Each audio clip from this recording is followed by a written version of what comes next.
वंदे पुरुषोत्तमम वंदे पुरुषोत्तमम वंदे पुरुषोत्तमम। परम प्रेममय श्री श्री ठाकुर श्री चरण मोर भूमिष्ठ प्रणाम। परमाराध्या जगत जननी श्री श्री बड़मा परम पूज्यपाद श्री श्री बड़दा परम पूज्यपाद श्री श्री आचार्य देव श्री चरण रे मोर भूमिष्ठ प्रणाम। समस्त दादा माँ मान अनंत जय गुरु भक्ति श्रद्धा प्रणाम इत्यादि समस्ते जेपरी भलर रहिबे आशा करे भलर अछंती एवं भलर रहिबे परम प्रेममय श्रीपाद पद्म रे यही मोर प्रार्थना। आसंतु आज आमे गोटे सुंदर टॉपिक से टॉपिकटे होची गुरु ही भगवानंकर साकार मूर्ति एवं से ही अब्सोल्यूट अखंड। यही बाणीटी परम प्रेममय श्री श्री ठाकुर सत्यानुष्ठान यही बाणीटी को आज आम आलोचना करवा पाठ करवा। ठीक अच्छे तो आसतु समस्ते मनोजग सहकारे से पाठ को आरंभ करवा। ता पूर्व मोर गोटे विनम्र निवेदन जदि परम प्रेममय यही अमृत कथा आपण भल लगे लाइक कमेंट शेयर एवं सब्सक्राइब कर मो सहित जोड़ी रहिबे जो कि आपण मान पाखरे मोर मु जो ठाकुर आलोचना करुच्ची जाजन करुच्ची प्रतिनियत आपण पाखरे पहुँची जीव। ठीक अच्छे नोटिफिकेशन रे तो बेल आइकन दबाई ऑल कर देबे हेले सबु वीडियो गुडी को आपण पाखरे पहुँची जीव। ठीक अच्छे तो आसंतु आज आमे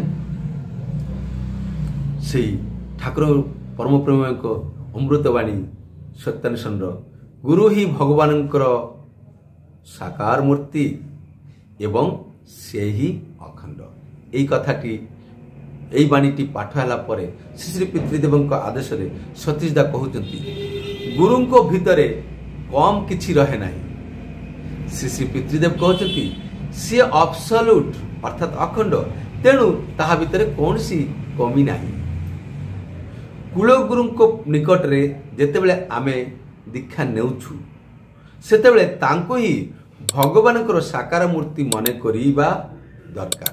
मने कर जदि आमे मने न करि पारुछु तेबे दीक्षा नेवा हेला नहीं। दीक्षा निया संपूर्ण हेला नहीं आउ साधना मध्य होला नहीं। तापरे जदि पुरुषोत्तम को पाओ पुरुषोत्तम मिली जाए तेबे तांको धरिलो तांकर जहा जहा नहीं भगवत्ता से ताहा ही से ही अर्थात पुरुषोत्तम भितरे भगवान जो भगवत्ता गुण गुड़िक थाए से ताहा ही आउ एई भली मु बुझे आपण माने कौन कहउछंती श्री श्री पितृदेव कहउछंती।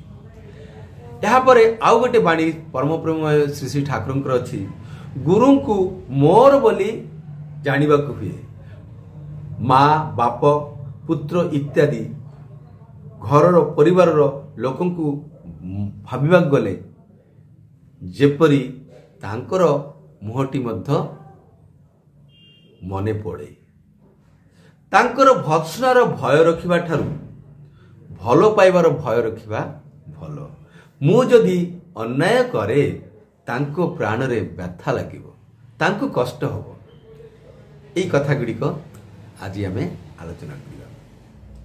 एबे कुलगुरु को कथा आसबारु मु गोटे घटना आपण मानक सम्मुख रे तोली धरिबा चाहे। जड़े कुलगुरु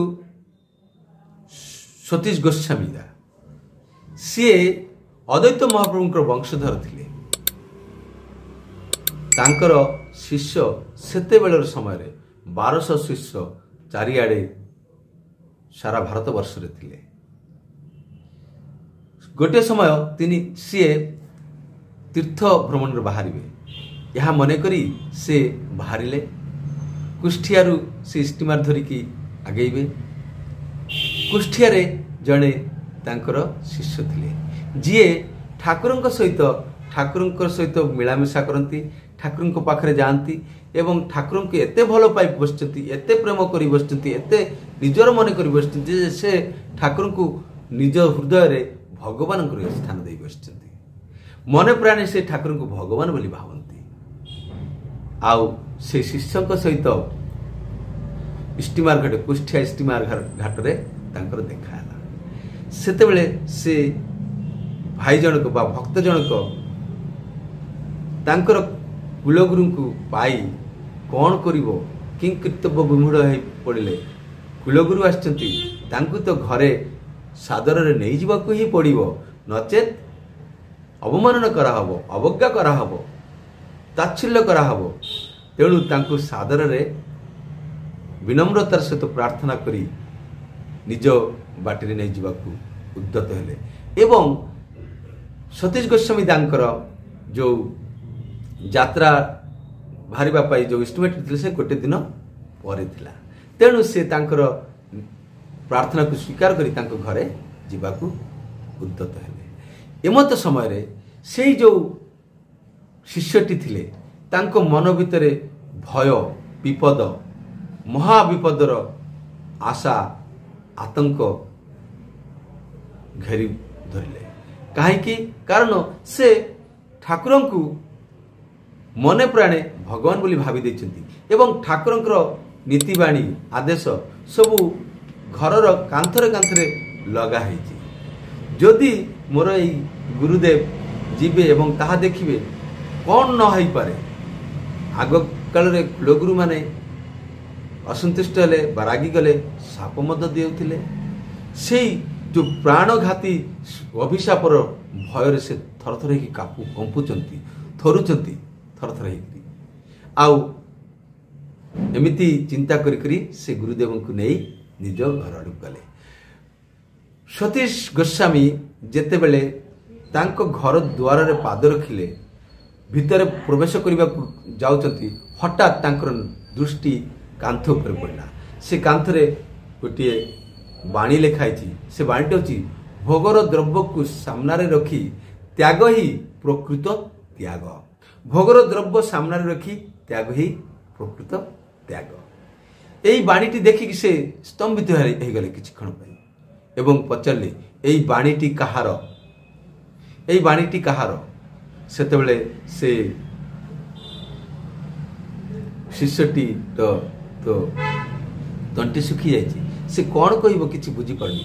ସେଇ ମୁହୂର୍ତ୍ତରେ ଶ୍ରୀ ଶ୍ରୀ ଠାକୁର ମୋର ଆସିକି କହିଲେ, ଦାଦା ସେ ବାଣୀଟି ମୋର, କ'ଣ କୋଉଠି ଭୁଲ ଅଛି? ସତୀଶ ଗୋସ୍ୱାମୀ ନିର୍ବାକ ହେଇଗଲେ, ଚୁପ୍ ସ୍ଥିର ହେଇକି ଚିନ୍ତା କରୁଛନ୍ତି। ଭୋଗର ଦ୍ରବ୍ୟ ସାମ୍ନାରେ ରଖି ତ୍ୟାଗ ହିଁ ପ୍ରକୃତ ତ୍ୟାଗ। ଏଇଟା କିପରି ସମ୍ଭବ ସେ ଭାବୁଛନ୍ତି। କିଛି କ୍ଷଣ ଭାବିଲା ପରେ ଠାକୁରଙ୍କ ସେବା, ଠାକୁର ତାଙ୍କୁ ସେବା, ଶୁଶ୍ରୂଷା, ଆଦର, ସମ୍ମାନ, ଯତ୍ନ ସେଇ ଶିଷ୍ୟଟି ସହିତ କଲେ। ଏବଂ ପରଦିନ ଯେତେବେଳେ ସେ ପୁଣି ତୀର୍ଥ ଭ୍ରମଣରେ ବାହାରିଲେ, ସେତେବେଳେ ଶ୍ରୀ ଠାକୁରଙ୍କ ମିଠା ସ୍ୱରରେ, ମମତା ପ୍ରେମମୟ ସ୍ୱରରେ ଗୋଟିଏ କଥା କହିଲେ, ଦାଦା ମୋର କଥାଟି ଭୁଲିବେନି, ଫେରିବା ବେଳକୁ ମୋର ଏଇଠି ଆସିବେ, ଏ କଥାଟି ଭୁଲିବେନି। ଭୁଲିବେନି ତ ଦାଦା? ମୋର କଥାଟି ମନେ ରଖିବେ ତ? এই ଯେଉଁ କଥାଟି, এই ଯେଉଁ ଶବ୍ଦ ସତୀଶ ଗୋସ୍ୱାମୀଙ୍କର କାନରେ ଯେମିତି ସର୍ବଦା ତରଙ୍ଗାୟିତ ହେଉଛି, ବାରମ୍ବାର କର୍ଣ୍ଣଗୋଚର ହେଉଛି। ଏଇ କଥାଟି ରିପିଟେସନ ହେଉଛି। ସେ ଯାଉଥାଏ, ଯେତେ ଦୂର ପର୍ଯ୍ୟନ୍ତ ଦେଖାଯାଉଥିଲା ସେତେ ଦୂର ପର୍ଯ୍ୟନ୍ତ ଠାକୁର ହାତ ଟେକିକି ଛିଡ଼ାଇଥିଲେ। ଆଉ ଏଇ ଯେଉଁ ଦୃଶ୍ୟ ତାଙ୍କ ମାନସ ପଟରେ ଏମିତି ଭାବରେ ଚିହ୍ନିତ ହେଇଯାଇଛି ଯେ ଆଉ କୌଣସି କଥା ତାଙ୍କ ମନ ଉପରେ ପ୍ରଭାବ ପକାଇ ପାରୁନାହାନ୍ତି। ଏମିତି ଭାବରେ ପଳେଇ ଗଲେ।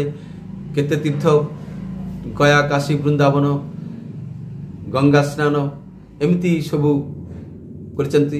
ଯେତେବେଳେ ସ୍ନାନ କରିବା ପାଇଁ ପାଣିରେ ବୁଡ଼ନ୍ତି, ସେତେବେଳେ ସେଇ ଠାକୁର ଅନୁକୂଳ ଚନ୍ଦ୍ରଙ୍କୁ ଦେଖୁଛନ୍ତି ଯେ ଦାଦା ମୋର କଥାଟା ମନେ ରଖିବେ ତ, ଭୁଲିବେନି ତ, ଫେରିଲା ବେଳକୁ ମୋ ପାଖରେ ଆସିବେ। এই কথাটি ବାରମ୍ବାର ତାଙ୍କର ମନ୍ଦିରରେ ଭଗବାନଙ୍କ ମୂର୍ତ୍ତି ଦର୍ଶନ କରୁଛନ୍ତି, ସେଇଠି ମଧ୍ୟ ସେଇ ତାଙ୍କୁ ଦେଖୁଛନ୍ତି। ଏମିତି ହେଇ ଚାଲି ଆସିଲା। ହଠାତ୍ ତାଙ୍କୁ ଟେଲିଗ୍ରାମ ଆସିଲା ଯେ ଘରେ ତାଙ୍କର ବଡ଼ ଭାଇଙ୍କର ଜୀବନ ସଙ୍କଟରେ ଅଛି, ଆପଣ ଶୀଘ୍ର ପଳେଇ ଆସନ୍ତୁ କାମସୁନ୍। ସେହି ସମୟରେ ଏଇ ଯେଉଁ ଅକସ୍ମାତ ଗୋଟିଏ ମାନେ ଦୁଃସମ୍ବାଦ ପାଇବା ପରେ ତାଙ୍କର ମନଟା ସକିଂ ହେଇଗଲା ଏବଂ ସବୁ କିଛି ଭୁଲିଗଲେ ଏବଂ ସେ ସେତେବେଳେ ହିଁ ନିଜ ଘର ଆଡ଼କୁ ଯିବା ପାଇଁ ବାହାରି ପଡ଼ିଲେ। ଯେତେବେଳେ ସେ କୁଷ୍ଠିଆରେ ଷ୍ଟିମର ଘାଟିରେ ଆସିବେ ତା ପୂର୍ବରେ ଶ୍ରୀ ଠାକୁର କୀର୍ତ୍ତନ ଦଳ ସହିତ କୀର୍ତ୍ତନରେ ଥିଲେ। ଜଣେ ଭକ୍ତଙ୍କୁ କହିଲେ ଯେ ଯା ସତୀଶ ଦା ଆସୁଛନ୍ତି ତାଙ୍କୁ ଧରି ନେଇ ଆସିବୁ। ଘୋଡ଼ା ଗାଡ଼ି ନେଇକି ସେ ପଠେଇଦେଲେ ତାଙ୍କୁ। ସେ ଗଲେ ଯେତେବେଳେ କୁଷ୍ଠିଆରେ ଷ୍ଟିମରରୁ ସତୀଶ ଦା ଓହ୍ଲାଇବା ସାଙ୍ଗେ ସାଙ୍ଗେ ତାଙ୍କୁ ସାଦର ଅଭ୍ୟର୍ଥନା ଜଣାଇ କହିଲେ ଆସନ୍ତୁ ଦାଦା, ଠାକୁର ଆପଣଙ୍କୁ ନେବା ପାଇଁ ଗାଡ଼ି ପଠାଇଛନ୍ତି, ଆସନ୍ତୁ ଆସନ୍ତୁ। ସେତେବେଳେ ସତୀଶ ଦା ପୁଣି ଆଶ୍ଚର୍ଯ୍ୟ ହେଇଗଲେ ଯେ ଠାକୁର କିପରି ଜାଣିଲେ, ସେ କିପରି ଜାଣିଲେ ଯେ ମୁଁ ଆସୁଛି। ଏଇ ଅକସ୍ମାତ ଫେରନ୍ତା ଭ୍ରମଣର କଥା ସେ କିପରି ଜାଣିପାରିଲେ।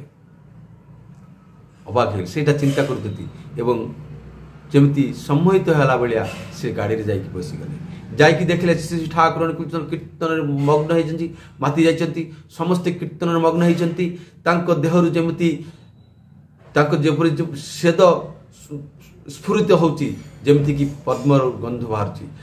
ତାଙ୍କ କୀର୍ତ୍ତନ ଚାରିପାର୍ଶ୍ୱରେ ଯେମିତି ଲୋକମାନେ ମାତୋହାର ହେଇଯାଇଛନ୍ତି, ଗଛ ଲତା ପଶୁ ପକ୍ଷୀ ଯେମିତି ଏକତ୍ରିତ ହେଇଯାଇଛନ୍ତି।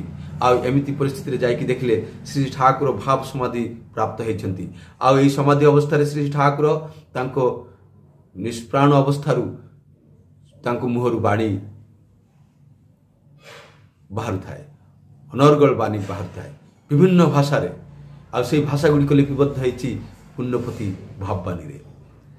ତ ସେଇଠି ଏମତ ଅବସ୍ଥାରେ ଯେତେବେଳେ ଭାବ ସମାଧି ହେଇଯାଏ, ଆଉ ଏଇ ଭାବ ସମାଧିରେ ଯେତେବେଳେ ଠାକୁର ଫେରି ଆସନ୍ତି ସେତେବେଳେ ତାଙ୍କର ବୃଦ୍ଧାଙ୍ଗୁଳି ଏମିତି ଥରେ। ଆଉ ଏଇ ଭାବ ସମାଧି ଭିତରେ ଶେଷରେ କହିଛନ୍ତି ଜଲ ଜଲ ଅର୍ଥାତ୍ ପାଣି ପାଣି। ସତୀଶ ଦା ଜଲ। ସତୀଶ ଦା ସେତେବେଳେ ଧାଇକି ଗଲେ ପଦ୍ମାରେ, ଯାଇକି ପଦ୍ମା ହେଉଛି ଗଙ୍ଗା ନଦୀ, ସେଇ ପାଣି ଆଣିକି ଯେତେବେଳେ ଠାକୁରଙ୍କୁ ଖୁଆଇଲେ। ତାପରେ ସୁସ୍ଥ ହେବା ପରେ କେତେ ଦିନ 2 ଦିନ ରହିଥିଲେ ସତୀଶ ଗୋସ୍ୱାମୀ ଦା। ସେଇ 2 ଦିନ ଭିତରେ ଶ୍ରୀ ଠାକୁରଙ୍କୁ ସେ ଜାଣିଗଲେ। କିପରି ଜାଣିଲେ? ଗୋଟିଏ ରହସ୍ୟମୟ କଥା। ସେ ଶ୍ରୀ ଠାକୁର ସତୀଶ ଦାଙ୍କୁ ନେଇକି ବସିଛନ୍ତି ଏବଂ ତାଙ୍କୁ ଧ୍ୟାନରେ ବସାଇ ଦେଇଛନ୍ତି। ସତୀଶ ଦା ଧ୍ୟାନ କରି ଚାଲିଛନ୍ତି, ସ୍ତର ପରେ ସ୍ତର ସ୍ତର ପରେ ସ୍ତର ଟପି ଚାଲିଛନ୍ତି ଏବଂ ଦେଖୁଛନ୍ତି ସେଇ ପରମ ଦୟାଲ ପରମ କାରୁଣିକ ସ୍ରଷ୍ଟା যিনি ସିଏ କେଉଁଠି ଅଛନ୍ତି, ତାଙ୍କର ସେ ପ୍ରିୟ ପରମ କେଉଁଠି ଅଛନ୍ତି ସେ ଖୋଜି ଚାଲିଛନ୍ତି। ସ୍ତର ପଶରେ ସ୍ତର ଏମିତି କରିକି ଆଗକୁ ଚାଲିଛି, ଷ୍ଟେପ୍ ବାଇ ଷ୍ଟେପ୍ ଚାଲିଛନ୍ତି। ଏମିତି କରିକି ପ୍ରଥମ ଦ୍ୱିତୀୟ ତୃତୀୟ ଚତୁର୍ଥ ପଞ୍ଚମ ସପ୍ତମ ଅଷ୍ଟମ ଦ୍ୱାଦଶ ଚତୁର୍ଦ୍ଦଶ ଅଷ୍ଟାଦଶ ସ୍ତରକୁ ପଳେଇଲେ, ଦୟାଲ ଧାମକୁ ପଳେଇଲେ, କାରଣ ଜଗତକୁ ପଳେଇଲେ ଏବଂ ଦେଖିଲେ ପ୍ରଭୁ କେଉଁଠି ଅଛନ୍ତି। ପ୍ରଭୁ କେଉଁଠି ଅଛନ୍ତି ସେ ଦେଖି ଖୋଜି ବୁଲିଲେ। ଖୋଜି ବୁଲି ଦେଖିଲେ ପ୍ରଭୁ ମର୍ତ୍ତଧାମରେ ଆସିଛନ୍ତି ଏବଂ ସେ ଆଉ କେଉଁଠି ନୁହଁ ତାଙ୍କ ସମ୍ମୁଖରେ ବସିଛନ୍ତି। ଯେତେବେଳେ ସେ ଜାଣିଲେ ସେତେବେଳେ ଠାକୁର ତାଙ୍କୁ ଥାପୁଡ଼େଇକି କହିଲେ ଥାଉ, ଏଥର ଓହ୍ଲାନ୍ତୁ, ଆଉ ଦରକାର ନାହିଁ। ସତୀଶ ଗୋସ୍ୱାମୀ ଦା ସେତେବେଳେ ଜାଣିଗଲେ ଯେ ସେ ପ୍ରଭୁ ନିଜେ ଏଠି ଆସିଛନ୍ତି, ସେହି ପୁରୁଷୋତ୍ତମ, ସେହି ସଦ୍ଗୁରୁ, ସେହି ସବୁ କିଛି ସେ ଏବେ ଏଇଠି ସାମ୍ନାରେ ଅଛନ୍ତି। ଆଉ ସେତେବେଳେ ସେ ତାଙ୍କର ସମସ୍ତ ଶିଷ୍ୟଙ୍କ ସହିତ ଶ୍ରୀ ଠାକୁରଙ୍କ ଶ୍ରୀଚରଣରେ ସମର୍ପଣ କଲେ ଏବଂ ସମସ୍ତଙ୍କୁ ପୁଣି ଶ୍ରୀ ଠାକୁରଙ୍କ ସତ୍ନାମରେ ଦୀକ୍ଷିତ କଲେ। ସତୀଶ ଗୋସ୍ୱାମୀ ଦା